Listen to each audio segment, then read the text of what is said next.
ગુજરાત પંચાયત વિભાગમાં વર્ષોથી ફરજ બજાવતા કર્મચારીઓ પર જાણે આભ તૂટી પડ્યું છે। સુરત સહિત સમગ્ર રાજ્યમાંથી 1500 જેટલા કોન્ટ્રાક્ટ કર્મચારીઓને રાતોરાત ઈમેલ કરી છૂટા કરી દેવાતા મોટો વિવાદ સર્જાયો છે। જે કર્મચારીઓએ પોતાની જિંદગીના 12 થી 18 વર્ષ વિભાગને આપ્યા તેઓને 2 વર્ષનું ઇન્ક્રીમેન્ટ ચૂકવ્યા વગર જ ઘર ભેગા કરી દેવાયા છે। આ ઉંમરે હવે અમને નોકરી કોણ આપશે તેવા આક્રોશ સાથે સુરત જિલ્લા પંચાયત કચેરી બહાર કર્મચારીઓએ વિરોધ પ્રદર્શન કરી સરકાર સામે બાયો ચઢાવી છે। કારણ છે હું સુરત જિલ્લા પંચાયતમાં પંચાયત કોઓર્ડિનેટર તરીકે કામ કરું છું। સરકારશ્રીના 10 દિવસ પહેલાના પત્ર મુજબ 1579 કર્મચારીઓમાંથી ખાલી 70 કર્મચારીઓને કન્ટિન્યુ રાખવામાં આવ્યા છે। આખા ગુજરાત રાજ્યના 1509 અને અમારા સુરત જિલ્લાના 50 જેવા કર્મચારીઓને તાત્કાલિક છૂટા કરી દેવામાં આવ્યા છે અને એ બી 10 દિવસના નોટિસ પીરિયડમાં। અમને કોઈ નોટિસ પીરિયડ આપવામાં આવ્યો નથી અને 1 ફેબ્રુઆરી 2026 થી અમને લોકોને છૂટા કરી દીધા છે, જે અમારી એજન્સી દ્વારા મેલ દ્વારા કહેવામાં આવ્યું છે।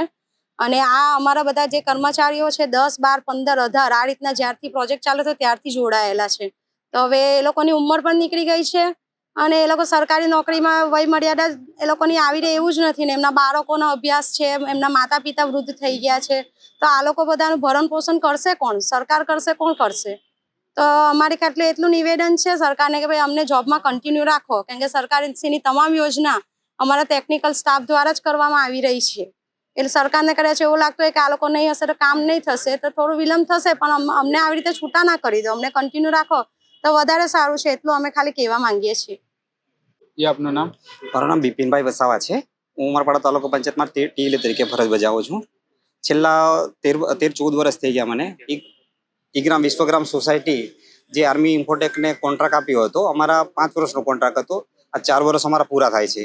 4 વર્ષ પૂરા થાય છે એના પહેલા 4 વર્ષ પૂરા થઈ ગયા, જો 1 વર્ષ અમારો બાકી છે, એના પહેલા જ અમને છૂટા કરી દીધા છે।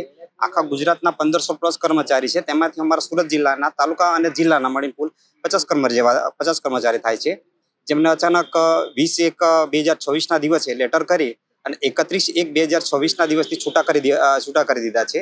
તો અમારી એક જ માંગણી છે કે આટલા ટાઈમથી અમે સરકારશ્રીના જે બી યોજનાઓ હતી એમાં અમે સાથ સહકાર આપ્યો છે, અમે કામગીરી સારી રીતના કરી છે, તો કન્ટિન્યુ આ પ્રોજેક્ટને રાખે, એ જ અમારે માંગણી છે, બસ બીજું કંઈ નહીં।